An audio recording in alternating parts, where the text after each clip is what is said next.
परिवर्तन चैनल में एक बार फिर आपका स्वागत है। जैसा कि आप जानते हैं, हम अलग अलग विभागों के अपडेट्स से आपको अवगत कराते रहते हैं। इन दिनों शिक्षा विभाग में वरिष्ठ व्याख्याताओं और प्राचार्यों की पदस्थापना पदोन्नति का प्रक्रिया चल रही है। इसमें कुछ विसंगतियां भी सामने आई हैं। इस मामले में हमने जिला शिक्षा अधिकारी श्री मंगेश व्यास जी से सर, ये विसंगतियां आई हैं और कुछ असहमति को लेकर बातें आई हैं, तो इस मामले में बता रहा है कि शायद 105 लोगों ने जो है अभी तक असहमति की कि हम जहाँ रहना चाहते हैं वहीं रहें। इस प्रकार की बातें आ रही है, क्या कुछ है बताया। वास्तव में स्कूल शिक्षा विभाग में बहुत वर्षों बाद उच्च पद के प्रभार दिए जाने की प्रक्रिया प्रारंभ हुई है। और जो हमारे साइट्स में हमने पोर्टल पे देखा है, तो हाई स्कूल से हायर सेकेंडरी प्राचार्य के लिए और व्याख्याता से हाई स्कूल प्राचार्य के लिए पदांकन के आदेश जारी किए गए हैं। और हम लोगों ने फ्राइडे तक 127 लोगों की सूची प्राप्त की थी। बहुत सारे लोग उस सूची के अनुसार कार्यमुक्त भी हो गए, क्योंकि आदेश की शर्त में ये उल्लेखित था कि वो आदेश दिनांक से ही कार्यमुक्त किए गए हैं और उन्हें अपनी पदांकित संस्था में उपस्थित होना था।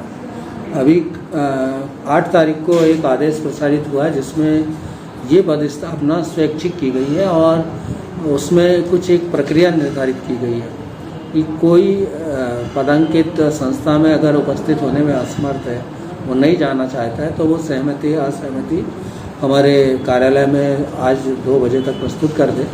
हमने सारे प्राचार्यों को ये अवगत कराया था व्हाट्सएप से और अन्य साधन से। अभी तक की जो सूचना है कार्यालय की कि 105 लोगों ने असहमति भरकर इस कार्यालय में प्रस्तुत की है। समय सीमा तक हम इंतजार करेंगे, उसकी पुष्टि डोनर्स पोर्टल पर करेंगे।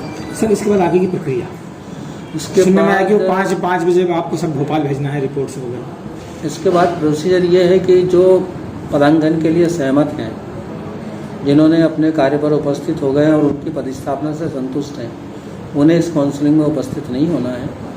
और जो वर्तमान पदस्थापना से सहमत नहीं है, उन लोगों को 13 तारीख को प्रातः 9 बजे से काउंसलिंग के लिए उपस्थित होना है। तो जिले के रिक्त स्थान वहाँ प्रदर्शित कर दिए जाएंगे और प्राथमिकता के क्रम में, वरिष्ठता के क्रम में काउंसलिंग के अनुसार उनसे सहमति ली जाएगी और वो अगर सहमत होगा तो उस स्थान के आदेश जारी करने की प्रक्रिया की जाएगी। यदि कोई शिक्षक सहमत है और काउंसलिंग प्रक्रिया में भाग नहीं लेता है, तो प्रशासनिक आधार पर जो भी रिक्तियाँ होगी उसका पदांकन किया जाएगा।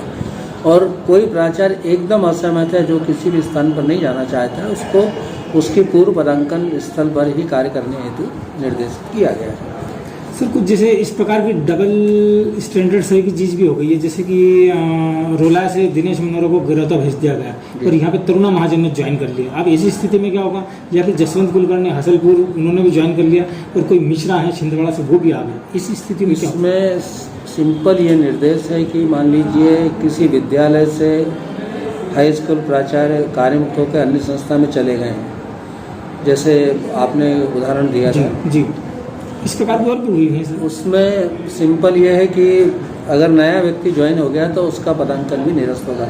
जैसे एक्स से आपका प्रमोशन वाई में हुआ है, आप वाई में ज्वाइन होने के लिए गए हैं परंतु वर्तमान में असहमत हैं, एक्स पे किसी ने ज्वाइन कर लिया तो एक्स का भी स्थानांतरण आदेश निरस्त होगा और उसको फिर विमर्श पोर्टल से काउंसलिंग के माध्यम से नई पदस्थापना प्राप्त होगी।